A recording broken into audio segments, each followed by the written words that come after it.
Greetings, Rigil Agateiades here, and today we're on the second new suit from last week that was overshadowed by the gigantic hovers of the Dom Resonance. This is the 600 cost raid type, the Dijeh, Luio and Co version. Some of you might realize that this thing looks exactly like a Dijeh. And you are correct, because this suit is literally just a Dijeh with a searchlight on it. With the searchlight on the left shoulder and the bazooka the only difference in the in-game model, painting it like the general type Dijeh might just help you get some surprise attacks in. But that's not cool, so we're not doing that today.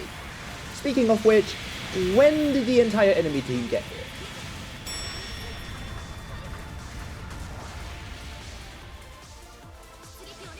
Not exactly a great start, but our team managed to hold the line. So we now have a chance to use the signature move of this suit, the charge attack.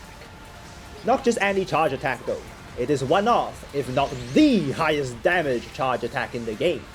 Teammate forced out the assault Dijeh's tackle and he's toast. Equivalent to 4 down attacks at once, the charge attack on the Luio Dijeh does a whopping 580% damage on full hit. For your reference, the Banshee does 400%, and even Beyblade Man only does 420 on full hit. Even general types get evaporated by this attack, a support type of course stands no chance. But even without the charge attack, the suit can still put up a fight. Searchlight Spread Beam gets a stagger off and we get a nice down. Beam Rifle to stagger the other enemy while we squeeze one more melee hit and we run. But the charge attack is extremely powerful. Just like all charge attack raid types, normal plays like this is also important since you rarely get someone staggered right in front of you at just the right time. This brings us to the weapons on the Luio Dijeh. With only 3 ranged weapons, by 600 cost standards you'd like to have more, but luckily they are all of high quality. First you have the Beam Rifle, mostly the same as the one on the Rigil, just slightly different in how it charges a lot faster and has 1 extra shot. Staggers uncharged and 50% stagger accumulation when charged for 2 shots, so it's just not enough to stagger someone with maneuver armor. Very little damage, so don't expect a lot of ranged action, but still perfectly handy because it can stop exactly the Rigil customs in flight. Before we get to the second weapon, we spot our teammate behind fighting alone. Time to lend him a hand. Because of the dash in the motion of the charge attack, it is extremely hard to get a full hit without a wall, but not shabby even with just the first 2 hits.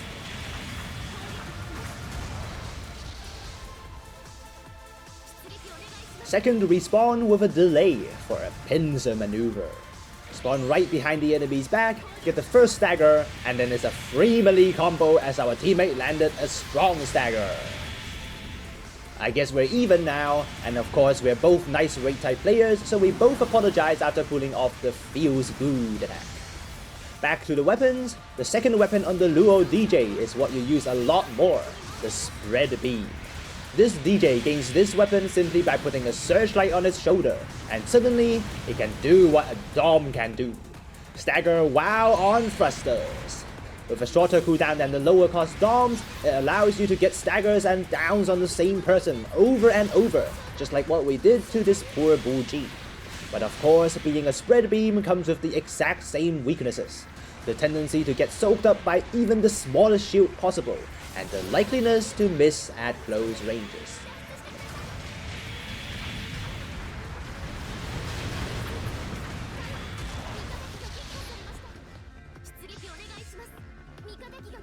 Third, respawn. There's one more weapon on the Luio Dijeh, but you don't usually use it, and it's the Vulcans Type 3.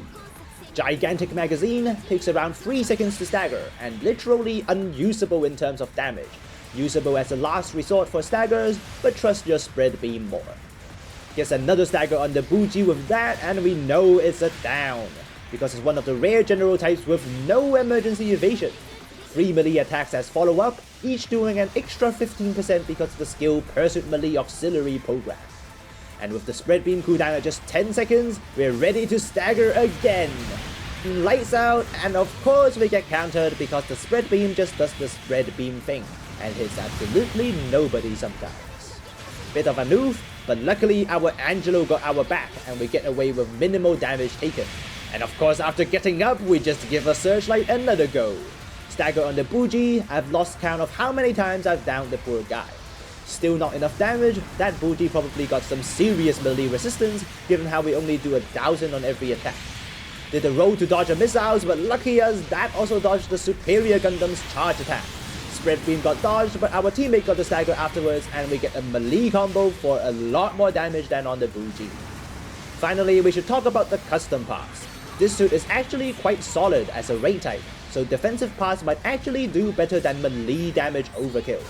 I also put in high output thrusters to make the approach with our charge attack or spread beam quicker, but just thrusters are also fine.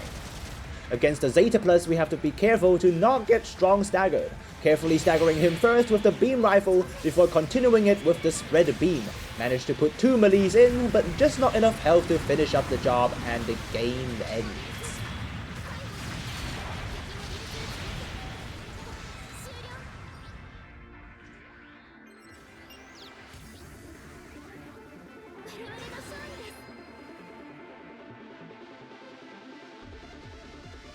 While the charge attack is horrendously powerful, this suit is no joke even without using it. And to be honest, you may be better off not using it, because pulling it off with only maneuver armor level 2 is a lot harder than it sounds. Don't be too obsessed with the charge attack and getting into sticky situations that way. Use the spread beam to your advantage instead, and you'll get a lot more downs for your team. Always keep in mind that it doesn't work against shields, chop up anyone else in the way with your team, and this suit can be a very versatile raid type. Well, versatile at getting into melee combos. That's it from me today, latest.